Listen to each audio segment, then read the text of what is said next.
सती का जन्म और शिव की समाधि, तपस्या और प्रेम की पराकाष्ठा। चलिए दोस्तों, साथ मिलकर श्रवण करते हैं। तीसरा भाग, श्री गणेशाय नमः। त्रिमूर्ति की उत्पत्ति हो चुकी थी। ब्रह्मा जी ने सृष्टि की रचना शुरू कर दी। विष्णु जी उसका पालन करने लगे और महादेव मौन समाधि में लीन हो गए। परंतु शक्ति जानती थी अब अगली लीला प्रेम और त्याग की होगी। आदि शक्ति ने संकल्प लिया, क्योंकि दोस्तों शिव अब मौन हो चुके थे। विरक्त महादेव सृष्टि से दूर हिमालय की कंदराओं में ध्यानस्थ हो गए और सती तो स्वयं आदि शक्ति का अंश थी, अखंड थी, अचल, अविनाशी और अनंत थी, क्योंकि दोस्तों सृष्टि का आरंभ ही उन्हीं से हुआ था। त्रिदेवों की भी माता थी, पर अब समय आ गया था। शक्ति स्वयं मनुष्य रूप में जन्म लेना चाहती थी, क्योंकि उन्हें अपने अर्धनारीश्वर रूप में एक पत्नी के रूप में महादेव को प्राप्त करना था। शक्ति का यह संकल्प था, अब मैं मनुष्य रूप में जन्म लूंगी, अपने प्रभु महादेव को पति रूप में प्राप्त करूंगी। मैं स्वयं को तप से शुद्ध करूंगी और अपने प्रेम से शिव को आकर्षित करूंगी। लेकिन दोस्तों शक्ति अब धरती पर जन्म लेना चाहती थी। प्रश्न था किस घर में जन्म ले, और तभी माता ने देखा कि धरती पे राजा दक्ष 60 पुत्री होने से भी संतुष्ट नहीं है। दक्ष को एक पुत्री और चाहिए। राजा दक्ष ब्रह्मा जी के पुत्र है। राजा दक्ष प्रजापति और सृष्टि के नियमों और मर्यादा के प्रतीक है। परंतु कई बेटियों के पिता होने के बावजूद भी उसके हृदय में एक अभिलाषा थी। हे प्रभु, मुझे एक ऐसी पुत्री चाहिए जो सुंदर हो, तेजस्वी हो, साक्षात सत्य और विद्या का स्वरूप हो। राजा दक्ष की इस हृदय की पुकार स्वयं आदि शक्ति ने सुना। तब राजा दक्ष के पिता ब्रह्मदेव को पता चला दक्ष को पुत्री चाहिए। ब्रह्मा जी ने रास्ता दिखाई, दक्ष तुम तप करो, आदि शक्ति को प्रसन्न करो। दक्ष ने तप किया। प्रजापति दक्ष की हृदय की पुकार स्वयं आदि शक्ति ने सुना।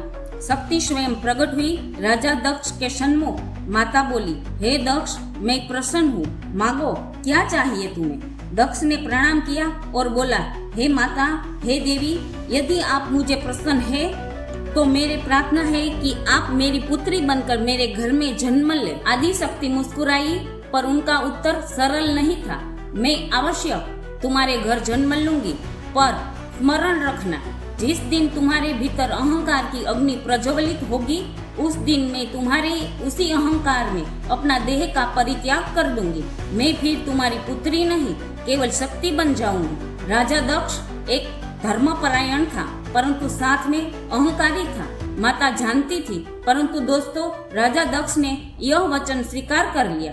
दक्ष नहीं जानता था कि भविष्य में उनका यही अहंकार उन्हें कितना भारी पड़ेगा। समय बीता और एक शुभ दिन राजा दक्ष के महल में एक दिव्य बालिका ने जन्म लिया।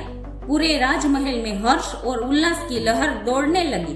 देवताओं प्रसन्न होकर माता को नमन करने लगे। ये बालिका राजा दक्ष की पुत्री थी, जो साक्षात आदि शक्ति अब सती के रूप में जानी जाएगी, जिनका लक्ष्य केवल एक ही था, महादेव को पति रूप में प्राप्त करना। यह कोई साधारण जन्म नहीं था दोस्तों, यह शक्ति का निर्णय था, प्रेम की शुरुआत और उस अग्नि कथा की भूमिका जो महादेव और सती को जोड़ने वाली थी। सती अब बड़ी होने लगी, परंतु दोस्तों सती का बचपन अनमोल और अनोखा था। पिता दक्ष प्रजापति के भवन में अत्यंत सादगी और मर्यादा से रहती थी। उनकी अनेक बहन थी, किंतु सती सबसे अलग थी। वह गंभीर थी, भीतर से अत्यंत शांत, सरल और आध्यात्मिक थी। सती अक्सर अपने बहन के साथ वन विहार करती, पुष्प चुनती, जल क्रीड़ा करती, किंतु उनके मन में एक अनकहा खालीपन था जो कोई समझ नहीं पा रहे थे। उनका मन बार बार एक प्रश्न पूछता, क्या यह जीवन केवल मोह माया, सौंदर्य और विलास के लिए है? और उसी प्रश्न का उत्तर उन्हें प्राकृतिक में शांत जंगलों में शून्यता में मिलने लगा। परंतु दोस्तों शिव समाधि में थे, ना तन की शुद्धि, ना मन की चंचलता।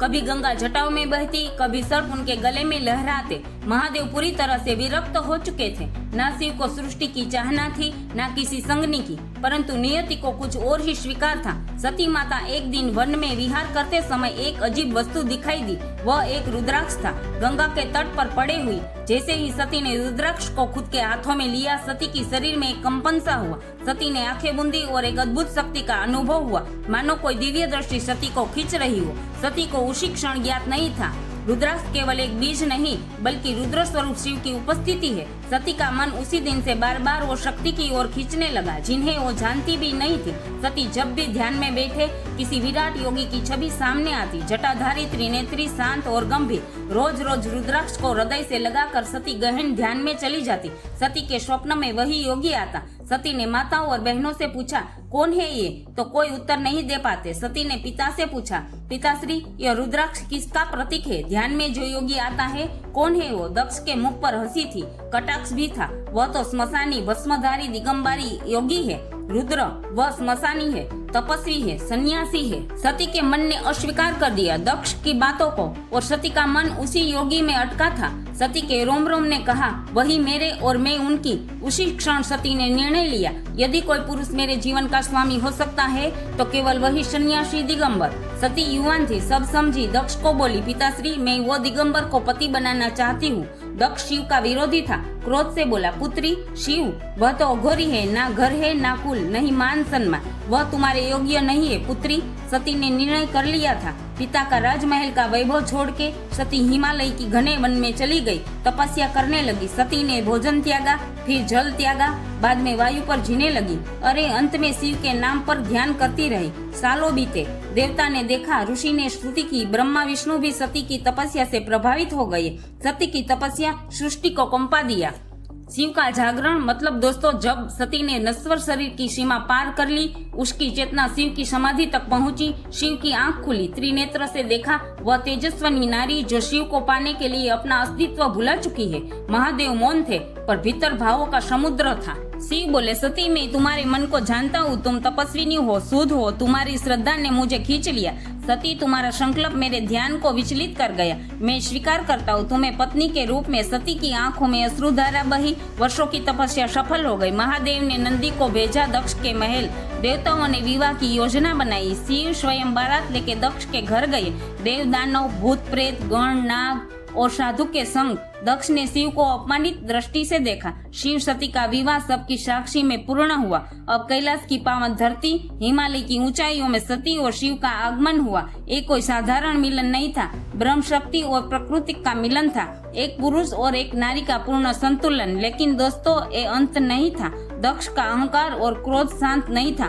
दक्ष ने क्या किया? शिव का अपमान करने को, और वही बना सती के आत्मदाह का कारण। तो दोस्तों, अगला भाग इससे भी रहस्यमय होगा। दक्ष का यज्ञ, सती का आत्मदाह, शिव का क्रोध सृष्टि को कंपा देंगे। वीडियो पसंद आई तो कमेंट करना, शिव शक्ति जरूर लिखना। हर हर महादेव।